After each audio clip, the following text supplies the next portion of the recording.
이런 원두 포장, 아로마 밸브 용기, 진공 밀폐 용기, 각종 다양한 용기에 담아서 비교한 실험들도 온도에 따른 보관이 훨씬 더 큰 영향을 미치는 것 같습니다.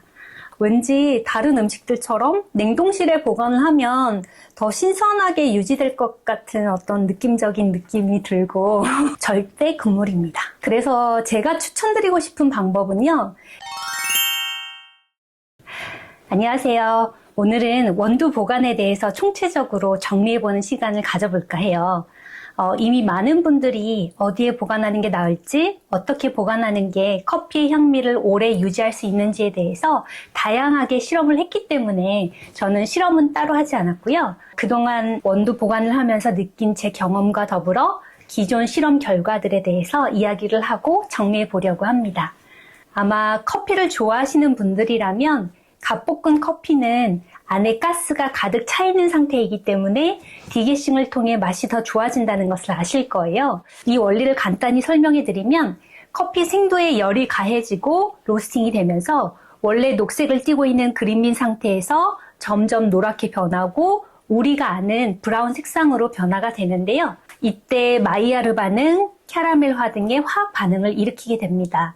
마이야르 반응은 커피의 단백질과 당이 결합해서 수천 가지 향미 화합물을 생성합니다. 이 과정에서 캐러멜, 견과류, 초콜릿 같은 복합적인 맛이 탄생을 하게 되는데요. 카라멜화 반응은 높은 온도에서 당이 분해되면서 단맛이 강화되고 깊은 풍미가 더해지게 됩니다. 이렇게 커피가 가지고 있던 성분들이 화학 반응이 일어날 때 커피 내부에는 많은 이산화탄소가 발생을 하게 됩니다. 이렇게 로스팅 과정을 거친 커피는 구조적으로 부풀게 되고 다공성이 많은 상태가 되는데요. 이 구조 안에 갇혀있던 가스들이 밖으로 빠져나오게 되는 현상입니다. 커피 원두에서 가장 많은 가스가 방출되는 시기는 대략 로스팅 후에 한 3일 내지는 5일 정도고요. 그 이후에는 미량의 가스들이 계속적으로 빠져나오게 됩니다. 그래서 부풀었던 이 커피가 디게싱을 한 이후에 커피 밀도도 더 높아지고 추출 방해 요소인 내부 가스가 빠진 이후로 커피가 더 안정적이 되고 조화로운 맛이 나게 됩니다. 근데 우리가 보통 원두를 주문하면 디게싱을 끝내고 한꺼번에 다 먹어버리진 않잖아요. 일정 기간 어디에 어떻게 보관하는 게 이 귀한 커피의 커피 맛을 잘 유지할 수 있을까 생각을 하게 되는데요. 특히나 이제 점점 더 날씨가 더워지는 계절이 오고 있기 때문에 원두 보관에 대해서 좀 더 신경을 써야 하는 때이기도 합니다. 그러면 먼저 커피를 어디다 보관을 하는 게 좋으냐, 이것부터 고민되시잖아요.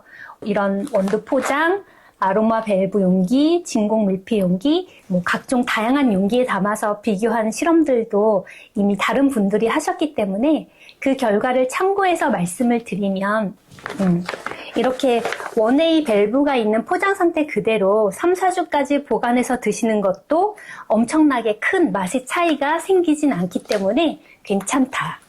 다만 저희처럼 보시면 개봉 이후에는 지퍼락으로 잠글 수 있게 이렇게 포장된 이런 용기면 괜찮아요.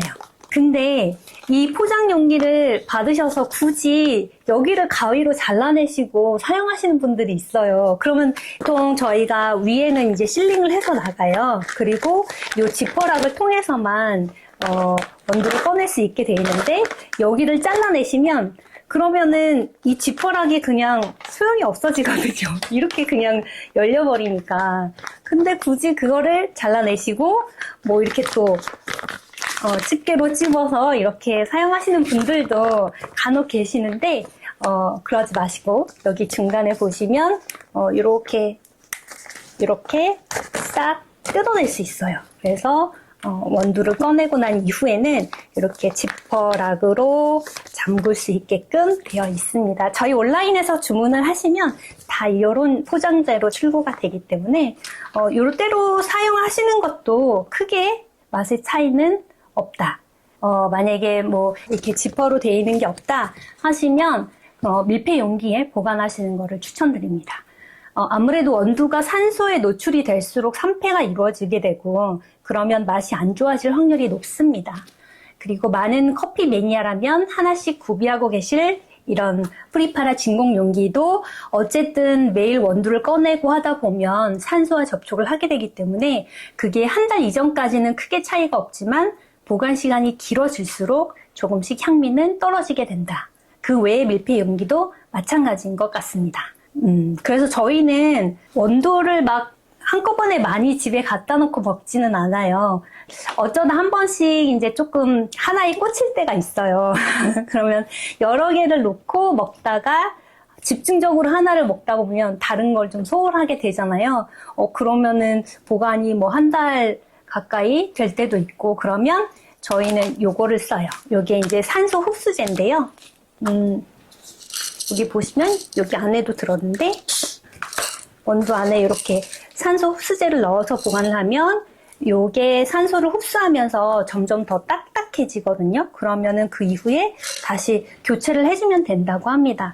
이거는 저희가 이제 요 퍼즐락 구매를 영업용으로 사용을 하려고 조금 여러 개 구매를 했었어요. 그때 대표님께서 알려주셔서 저희는 요것도 같이 사용을 하고 있는데요.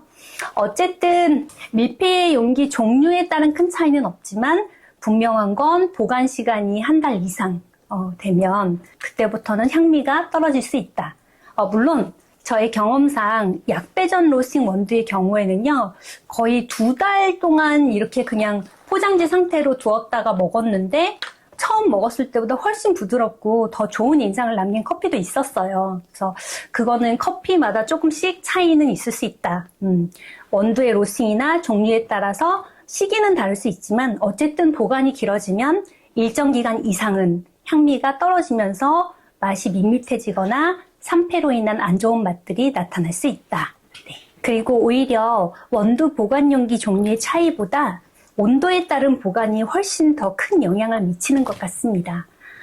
제가 예전에 커피에 대해서 전혀 몰랐을 때는 포장되어 있는 커피를 그대로 대충 비닐에 싸서 냉동 보관하는 분들 분명히 계시겠죠? 저도 그렇게 해도 되는 줄 알았어요.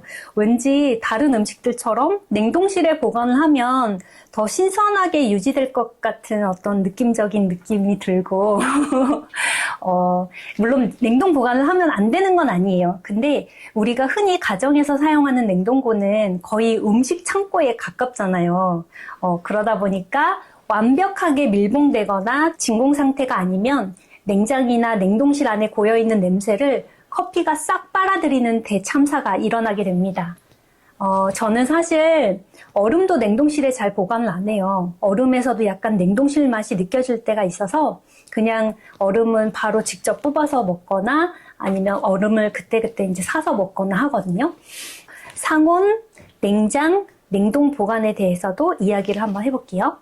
보통 저희 집은 겨울에는 좀 실내가 따뜻한 편이어서 보일러 온도를 24도에 맞춰놓거든요. 그러면은 낮에는 거의 뭐 보일러가 잘 안 돌아가고 저녁 때 되면 돌아가기 시작해요. 그리고 여름에는 보니까 실내 온도가 한 27도 이상이 되면 제가 에어컨을 틀게 되더라고요. 그렇게 따지면 실내 온도는 계절이 바뀌어도 큰 차이가 거의 없는 것 같아요. 그래서 저희는 그냥 상온에 해가 들지 않는 저런 구석진 곳에 보관을 하고 있고요. 냉장 보관과 냉동 보관을 해둔 원두랑 비교했을 때는 일단 3, 4주 내에는 구분할 수 있을 만큼 크게 차이는 없다. 그러나 그 이상의 시간이 더 경과해서 약 2달 정도 됐을 때는 냉동 상태로 밀폐 또는 진공으로 보관했던 원두가 커피의 향미나 맛이 더 좋은 쪽으로 결과가 나오는 것 같습니다. 대신 냉동 보관하는 동안은 커피를 마시기 위해서 계속 꺼냈다 뺐다 하는 건 절대로 안 돼요. 그렇게 되면 계속 이 온도 차이가 생기면서 원두 표면에 수분이 달라붙게 되고 맛이 달라질 수 있어요. 결론적으로 한 달 이내에 소비할 만큼의 양은 굳이 뭐 냉장이나 냉동 보관하면서 혹시 음식 냄새가 배일 수 있는 위험을 감수하실 필요는 없을 것 같고요. 만약에 너무 귀한 커피라서 상시 구입할 수 있는 커피가 아니다. 그래서 구입을 했는데 지금 먹고 있는 커피도 있고 해서 2달 이상 경과한 후에 드실 예정이라고 한다면 완벽하게 밀봉을 하거나 진공 상태로 냉동 보관하시는 것도 괜찮을 것 같고요. 이때 기왕이면 한 번 먹을 양을 소분해서 드실 때 하나씩 꺼내 먹는 재미를 즐기시면서 드시면 가장 좋은 컨디션을 유지할 수 있을 것 같습니다. 그리고 제가 상온이라고 말씀드렸을 때 이제 25도를 기준으로 1, 2도 정도까지 위아래는 괜찮은데요. 저희 거래처인 경우에 여름에 낮에는 카페 실내 에어컨을 틀어놓으니까 괜찮은데 저녁에 퇴근하고 막 열대야에 푹푹 찌는 날씨인데 바 안에는 제빙기 돌아가고 머신기 켜져 있고 막 엄청나게 온도가 올라가는 상황이 되거든요. 그런 상황에서 커피 포장 비닐이 뻥 하고 폭발하는 사고가 일어난 적도 있어요. 그래서 어떤 점주님들은 여름에는 퇴근하실 때 원두를 들고 들어가셨다가 아침에 같이 출근하는 분도 계신다고 합니다. 네. 어쨌든 원두가 너무 높은 온도에서 보관이 되면 로스팅된 원두가 포장지 안에서 이제 뜨거운 그 온도에 의해서 쪄지거나 커피 표면에 오일이 뚝뚝 떨어질 것처럼 기름진 상태가 되기도 합니다. 물론 커피에 오일이 많이 묻어있는 것 자체는 크게 문제되진 않아요. 어떤 분들은 뭐 이제 이거 안 좋은 커피냐, 오래된 커피냐 하시는데 그런 건 아니고요. 제 경험상 우리가 고소하고 부드러운 밀크 초콜릿 같은 맛이 풍부하다라고 느껴지는 그런 온도일수록 조금 오일이 많이 표출되는 것 같아요. 그리고 아무래도 이제 로스팅 포인트가 조금 더 높아질수록 다크로 갈수록 오일이 빨리 바깥으로 이제 빠져나오는 현상이 좀 생기는데요. 어쨌든 같은 생두라도 로스팅 방식에 따라서 로스팅하는 시간이나 뭐 열풍을 이용해서 대기열을 주느냐, 전도열을 주느냐, 이런 방법의 차이에도 오일이 표출되는 시기의 차이는 좀 생기는 것 같습니다. 이 부분에 대해서는 제가 다음 영상에서 좀 더 심도 있게 이야기를 해볼게요. 어쨌든 그 오일이 공기 중에 노출이 되면 산패가 진행되면서 쩐내 나는 맛이 나게 되고 뭔가 신선하지 않은 맛을 느끼게 됩니다. 그리고 햇빛을 직사광선으로 받는 곳에 보관하시는 것 역시 원두의 온도를 급격하게 변화시키기 때문에 절대 금물입니다. 그래서 제가 추천드리고 싶은 방법은요. 일단은 우리가 이제 온라인에서 주문을 하면 배송비라는 게 붙기 때문에 자주 주문을 하는 건 조금 아깝잖아요. 우리가 보통 한번 내릴 때 20g 정도 추출한다는 걸 가정해서 하루에 몇 잔 정도 드시는지를 계산하면 기왕 주문을 하실 때 한 달 정도 드실 수 있는 양을 주문하시고 처음에는 이렇게 밸브가 있는 포장 상태로 한 3일에서 5일 정도는 보관하시면서 드시다가 그 이후에는 이렇게 밀폐 용기에 담아서 보관을 하시되 작은 용기에 2개로 나누어서 보관하시는 게 좋을 것 같아요. 왜냐하면 계속 원두를 꺼내서 먹으면 이제 개봉을 하게 되잖아요. 그래서 큰 데다가 담는 것보다는 이렇게 나눠서 담아놓고 하나씩 열어서 개봉을 해서 드시면 어떨까 싶습니다. 네, 물론 한 달 이내에 소진을 한다는 가정하에 그렇게 드시면 좋을 것 같고 밀폐 용기도 기왕이면 서늘하고 좀 온도 차이가 거의 일정한 곳에 보관을 하시면서 드시는 걸 추천드립니다. 그럼 다음 영상은 아까 중간에 제가 커피 오일에 대한 언급을 살짝 드렸는데 좀 더 심도 있게 커피를 반짝반짝 빛나게 해주는 커피 오일에 대해서 이야기를 해보도록 하겠습니다. 지금까지 시청해주셔서 감사드리고요. 혹시 다음 이야기도 궁금하시다면 아직 제 채널이 너무 작기 때문에 구독을 해놓으시지 않으면 제 영상을 만날 기회가 아마 없으실 거예요. 구독 눌러주시고 좋아요도 살짝 눌러주시면 감사하겠습니다. 네, 지금까지 킹스브라운 채널이었습니다. 감사합니다.